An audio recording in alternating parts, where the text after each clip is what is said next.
বিধানসভা নির্বাচন যত এগিয়ে আসছে ততই রাজ্যের বিভিন্ন প্রান্তে বামপন্থীদের মিছিল ও পথযাত্রা চোখে পড়ছে। দিনের পর দিন বাড়ছে এই জনসংযোগ কর্মসূচি। পায়ে হেঁটে প্রচারে নেমে সাধারণ মানুষের দাবি দেওয়া তুলে ধরছেন ফারাক্কা বিধানসভার বামফ্রন্ট মনোনীত প্রার্থী মোজাফফর হোসেন। স্বাস্থ্যকেন্দ্র, রাস্তাঘাট, পানীয় জল সহ এলাকার একাধিক গুরুত্বপূর্ণ সমস্যার সমাধানের প্রতিশ্রুতি দিয়ে তিনি বলেন, জনগণ যদি তাকে আশীর্বাদ করে বিধানসভায় পাঠান তাহলে যতটা সম্ভব মানুষের দাবি পূরণে সর্বোচ্চ চেষ্টা করবে। আজ ফারাক্কা বিধানসভার ইমামনগর থেকে অর্জুনপুর পর্যন্ত এক বিশাল পথযাত্রা অনুষ্ঠিত হয়। পথযাত্রায় সাধারণ মানুষের ব্যাপক সাড়া দেখা যায়।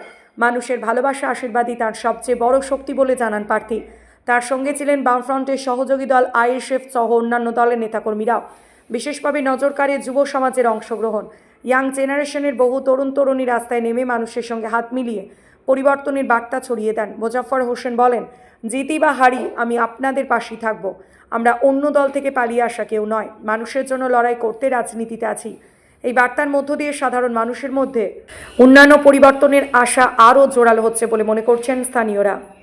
শুরু করেছেন, কতটা শক্তিশালী মনে করছেন?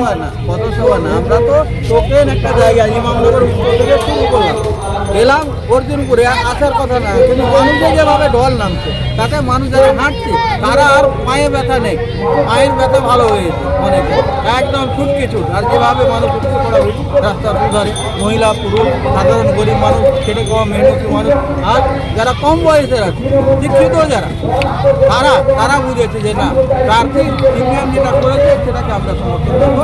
আমরা সেই চেষ্টাই করবো যেন বিধানসভায় আমাদের কথা বলতে পারে, তাই আমাদের কথা। ফারাক্কা এবার কি পরিবর্তনের যাত্রা আপনারা পারবেন? পরিবর্তন তো হয়ে গেছে, আগেই উইকেট পড়ে গেছে, আগেই তো উইকেট পড়ে গেছে। তৃণমূল কে ছিল আগে, এখন কে আছে? আগে যে ছিল তো আউট হয়ে গেছে। নতুন প্রার্থী কি গুণ আছে, ধুলিয়ানের মানুষ জেনেছে। এবার ধুলিয়ানের টিকিট না দিয়ে ফারাক্কাতে দিয়েছে, মানে ফারাক্কার মানুষ, ধুলিয়ানের মানুষ কি বলছে আপনার একটু কান লাগে, তাহলে বুঝতে পারবেন।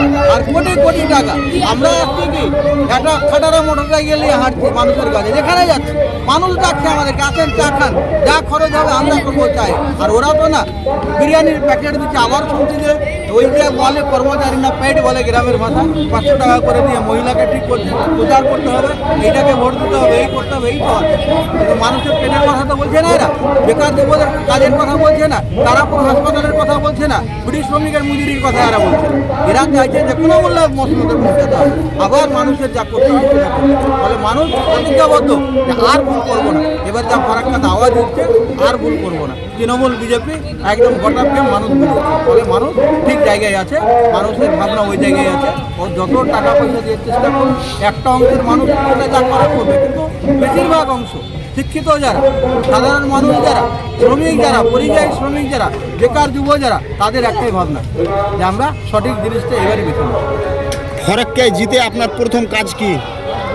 প্রথম কাজ অনেক আমাদের ফারাক্কাতে সমস্যা আছে, পানীয় জলে, ফিটার ক্যানেল, পশ্চিম পার, এই যে মিশিংরা কাটন, কতবার উদ্বোধন হচ্ছে, উদ্বোধন খালি ঢাকঢোল পিটিয়ে উদ্বোধন হলো, টাকা লস হলো, কাজের কাজ কিছু লাগলো না। পানীয় জল, বিদ্যুৎ, এই যে আমাদের এই এলাকাতে একটু যদি বর্ষা নেমে যায়, তার ভিজে যায়, আমরা আর কারেন্ট পাই না। তবে প্রথম কাজ হচ্ছে জনসেবামূলক কাজ, যে আমরা পানীয় জলের ব্যবস্থা, সব মানুষ যেন পানীয় জলের থেকে বেঁচে যায়, পান কিনতে না হয় জল, দেখছেন না যার বিক্রি হচ্ছে 20 টাকা 10 টাকা, তাহলে এইরকম যেন না হয়, সব বাড়িতে পানীয় জল পৌঁছায়, সেই ব্যবস্থা আমরা যদি মানুষ সেই আশীর্বাদ করে, আমরা যদি সরকারে আসি, আমাদের দেখেছেন বিনা পয়সায় বিদ্যুৎ, সব বাড়িতে চাকরি, আমাদের পার্টির ইশতেহার করে, এদের মতো কাটমানির যুগ এটা হবে না, মানুষ সেটা বলে।